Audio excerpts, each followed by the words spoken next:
Bon début de semaine à tous et à toutes. Merci de choisir BSC TV pour vous informer. L'ancien chef d'État Joseph Kabila Kabange a été reçu ce dimanche 17 février à la Cité de l'Union africaine par le président de la République, Félix Antoine Tshisekedi Tshilombo. Il était question de leur échange selon certaines indiscrétions de la composition du gouvernement, précisément de la nomination du prochain Premier ministre. Et puis leadership, civique et entrepreneuriat, ce thème était au cœur d'une conférence tenue ce week-end à l'IEC Gombe. Et en 3 intervenants, cette rencontre organisée par l'IEC Kinshasa et l'ambassade américaine a été motivée par la manière de vivre quotidienne des Congolais de la RDC. Enfin, les activités touristiques ont repris au parc national de Virunga dans le Nord Kivu grâce à la paix qui est de retour. La suspension d'activité a été occasionnée depuis le 11 mai 2018 suite à la mort et au kidnapping occasionné par des affrontements entre hommes armés.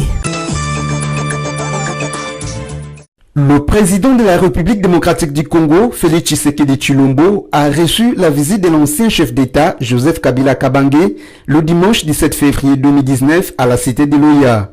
Les deux personnalités ont eu un tête-à-tête de quelques heures dont rien d'officiel n'a filtré. Par ailleurs, certaines sources crédibles, proches de la présidence de la République, ont signalé que les échanges entre les deux personnalités ont tourné autour de la composition du futur gouvernement, avec notamment la nomination du Premier ministre. Mais aussi, la question concernant les élections sénatoriales a été aussi abordée. C'est possible que la question de la désignation du futur Premier ministre soit évoquée par le président de la République, Félix Tshisekedi, et l'ancien raïs congolais, Joseph Kabila Kabange, a confirmé notre source. Selon certaines indiscrétions, c'est au cours de cette semaine que le chef de l'État pourrait nommer un informateur pour former les gouvernements. Le candidat malheureux à la présidentielle du 30 décembre 2018, Martin Fayulu, a réalisé une tournée dans 2 entités à l'est de la RDC, à savoir Beni et Butembo, le week-end de la semaine du 11 au 17 février 2019. S'autoproclamé le seul président légitime, le candidat de Lamuka a rejeté la main tendue de Félix Tshisekedi et a appelé à la résistance pacifique. Arrivé le dimanche 17 février dans la ville de Beni pour son meeting après celle de Butembo tenu le vendredi 15 février, Martin Fayulu a remercié les habitants de Beni qui avaient simulé un vote le jour du scrutin le 30 décembre 2018. Par ailleurs, Fayulu est revenu durant son adresse à l'assistance sur les reports des élections dans cette région, demande aux habitants de cette ville d'exiger la tenue du scrutin présidentiel et des élections législatives nationales et provinciales en mars 2019. Pourtant, la Commission électorale nationale indépendante CENI a retenu la date du 31 mars pour organiser les législatives nationales et provinciales à Beni, Butembo et Yumbi qui n'avaient pas voté en décembre 2018. À ce sujet, la CENI a déjà annoncé qu'elle n'a pas prévu l'organisation du scrutin présidentiel dans ces 3 entités territoriales de la RDC. Il ne reste que 3 jours aux membres du gouvernement actuel, aux mandataires et aux membres du cabinet du chef de l'État élus députés de faire les choix entre les postes actuels ou démissionner en optant pour la députation.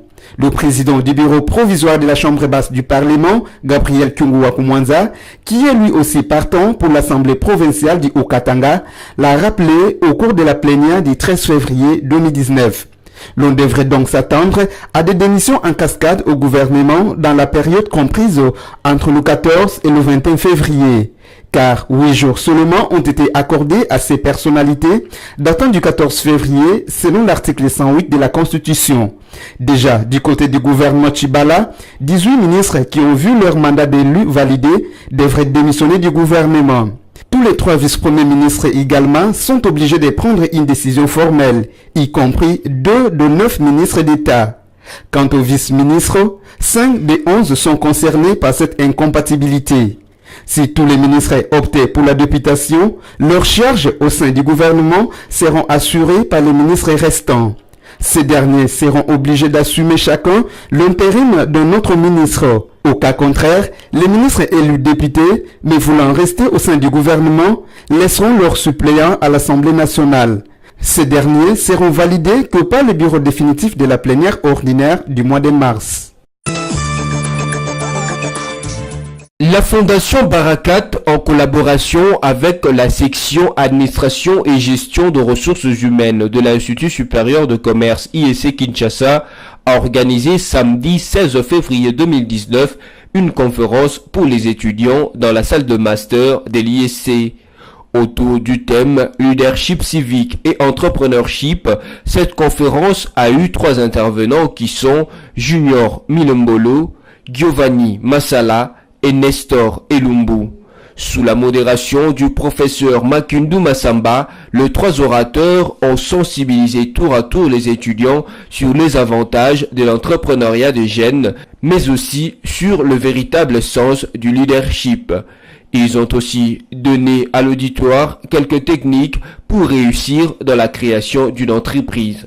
Satisfaits, quelques participants à cette conférence se sont exprimés en ces termes. Je suis vraiment émue par rapport à cette conférence qui vient de se dérouler aujourd'hui.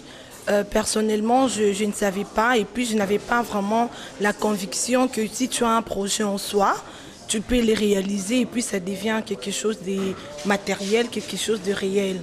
En tout cas, je suis très contente par cette idée d'entretenir des genres de conférences pour les jeunes étudiants ou autres qui ont des projets.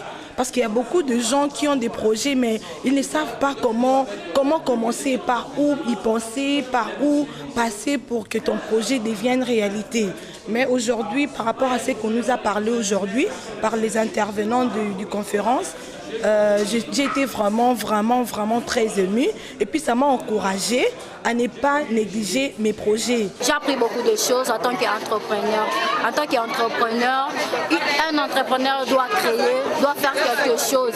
Et en faisant quelque chose, même si tu commences mal ou grand, je ne sais pas, mais un entrepreneur doit courir aussi de risques. Donc, tant que tu es un entrepreneur, tu dois savoir que non, tu peux échouer aujourd'hui ou tu peux réussir, mais tu dois être déterminé. Et quand tu as la détermination, tu peux relever les défis. Ce qui est plus important, nous devons toujours persévérer dans ce domaine. Parce que nous sommes des entrepreneurs, les risques sont liés dans notre activité que nous voulons mettre à la disposition de la population. Nous ne devons pas s'abandonner lorsqu'on réalise à la première fois une échec. Nous devons toujours persévérer et endurer dans ce conflit. Je n'ai pas retenu, mais j'ai appris, j'ai ajouté. Lorsqu'on parle de la production, je voyais la production autrement. Mais aujourd'hui, là, j'ai vu la production et puis on m'a encore outillé avec de nouvelles méthodes, comment faire la production avec segmentation. Et puis, j'ai encore ajouté dans le business planning le 7e module qui est le plan partenaire. Je ne savais pas comment utiliser ce module-là, mais à partir de cette formation, j'ai appris comment utiliser cette module-là sur le plan des partenaires. Quant à Junior Milembolo, un des orateurs, l'activité de ce jour est motivée par ce que les Congolais vivent au jour le jour. L'activité de ce jour est motivée par l'idée et ce que nous vivons actuellement en notre pays, la République du Congo. Aujourd'hui, la RDC, c'est parmi les pays les plus pauvres du monde. C'est-à-dire nous vivons en dessous du taux normal de la pauvreté. C'est-à-dire nous vivons en dessous de $1. Alors, on a fait des études et puis on a compris que la pauvreté est motivée beaucoup plus par l'action de la non-production. Beaucoup de nos frères jeunes qui finissent, quand ils finissent des études et tous, ils pensent que pour aller chercher de l'emploi dehors. Or, ils oublient que même si aujourd'hui le gouvernement congolais crée les emplois pour tout le monde, on ne saura pas embaucher tout le monde. Donc, d'où l'idée d'innover dans l'entrepreneuriat est très capillaire. Donc, nous sommes en train d'élever un esprit d'entrepreneuriat à travers nos jeunes. Aux États-Unis, la moitié des emplois qui est créé par, c'est-à-dire aux États-Unis, est créé par les Américains et non par les gouvernements américains. C'est-à-dire que les gens sont tellement équipés de l'idée de l'entrepreneuriat. Qui est entrepreneur? Toute personne qui pense créer une activité qui génère du profit. C'est ça un entrepreneur. Il s'y est aussi de noter qu'au cours de cette activité, les intervenants ont enregistré le nom de quelques participants qui disposent de projets afin de les analyser et de voir dans quelle mesure aider ces jeunes entrepreneurs à matérialiser leurs projets. Deux nouveaux cas de la maladie à virus Ebola ont été enregistrés le samedi 16 février 2019 par la direction de lutte contre cette maladie du ministère congolais de la Santé. Ces cas ont été confirmés après examen de laboratoire des échantillons venus du nord-est de la RDC, dont un de la localité de Kachwa et l'autre de celle de Vuori. CCK a rapporté le bulletin quotidien du ministère de la Santé sur la situation épidémiologique de cette maladie dans les provinces du Nord Kivu et des Lituri. Le ministère congolais de la Santé a également indiqué que les équipes travaillant sur la riposte contre cette maladie meurtrière en cette région ont enregistré 4 guérisons, dont 3 dans le centre de traitement d'Ebola du Béni et un autre dans celui de Kachwa. Depuis le début de cette épidémie, le 1er août 2018, le cumul des cas est de 837, dont 770 confirmés et 65 probables. Il s'y est de noter qu'il y a jusqu'ici au total 533 décès et 291 guérisons. À ces nombres s'ajoutent 155 cas suspects sur lesquels les investigations sont en cours. Après 10 mois de suspension, les activités touristiques ont repris vendredi 15 février au parc national des Virunga dans le Nord Kivu. Le tourisme y a été suspendu le 11 mai 2018 suite à la mort d'un ranger dans l'affrontement entre hommes armés et au kidnapping des 2 touristes britanniques. C'est un audit de mesures sécuritaires sur ces parcs qui a conduit à la dite suspension. Il faut rappeler que le parc national des Virunga, le plus ancien parc naturel d'Afrique, était pendant un moment le théâtre de l'activisme de groupes armés. Sa réouverture veut tout simplement dire que le calme est de retour dans ce parc. Situé à la frontière avec le Rwanda et l'Ouganda et au bord du lac Kivu et du volcan Nyiragongo, à la lisière de Goma jusqu'au mont Rwenzori, le parc national des Virunga s'étend sur 7800 km². Il héberge des espèces menacées comme le gorille de montagne. Mesdames et messieurs, ce journal est terminé, mais avant de nous séparer, voici l'essentiel des titres développés. L'ancien chef d'État Joseph Kabila Kabange a été reçu ce dimanche 17 février à la Cité de l'Union africaine par le président de la République, Félix Antoine Tshisekedi Tshilombo. Il était question de leur échange selon certaines indiscrétions de la composition du gouvernement, précisément de la nomination du prochain Premier ministre. Et puis leadership, civique et entrepreneuriat, ce thème était au cœur d'une conférence tenue ce week-end à l'IEC Gombe. Et en 3 intervenants, cette rencontre organisée par l'IEC Kinshasa et l'ambassade américaine a été motivée par la manière de vivre quotidienne des Congolais de la RDC. Enfin, les activités touristiques ont repris au parc national de Virunga dans le Nord Kivu grâce à la paix qui est de retour. La suspension d'activité a été occasionnée depuis le 11 mai 2018 suite à la mort et au kidnapping occasionné par des affrontements entre hommes armés. Fin de cette édition d'information. Merci de nous rester toujours fidèles.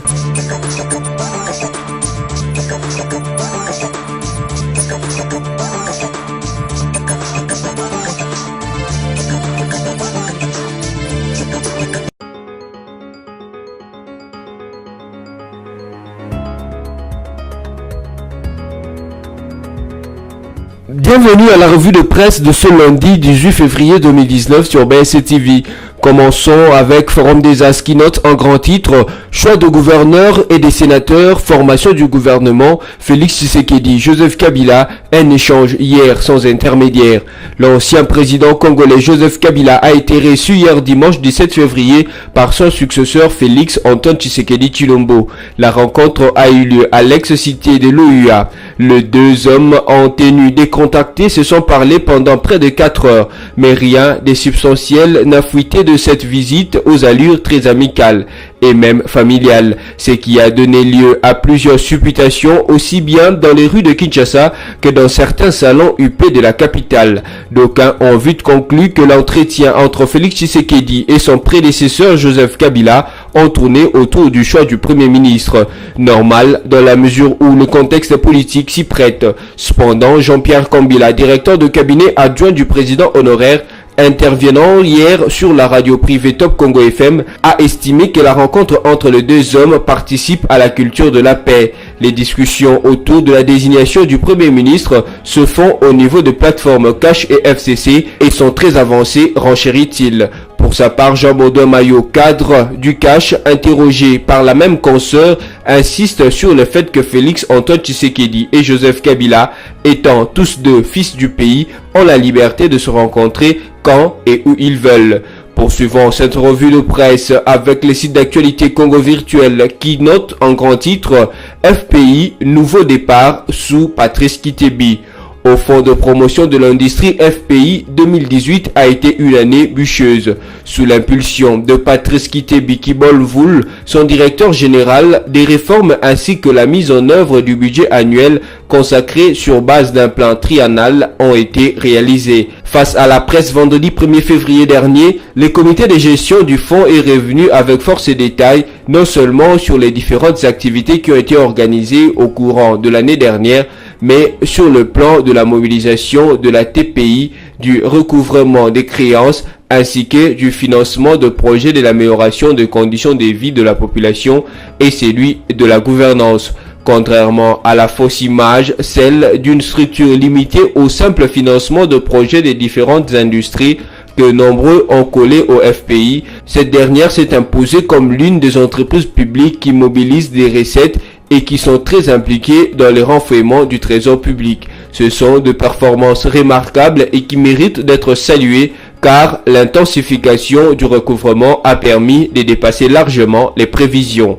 Bouclons cette ronde avec les sites de la radio Okapi qui écrit à Béni, Martin Fayoulou prêche l'unité nationale et la lutte contre le tribalisme. Le candidat malheureux à la présidentielle du 30 décembre 2018, Martin Fayoulou, a demandé aux sympathisants et militants qui sont venus à son meeting d'œuvrer pour l'unité nationale et de lutter contre le tribalisme.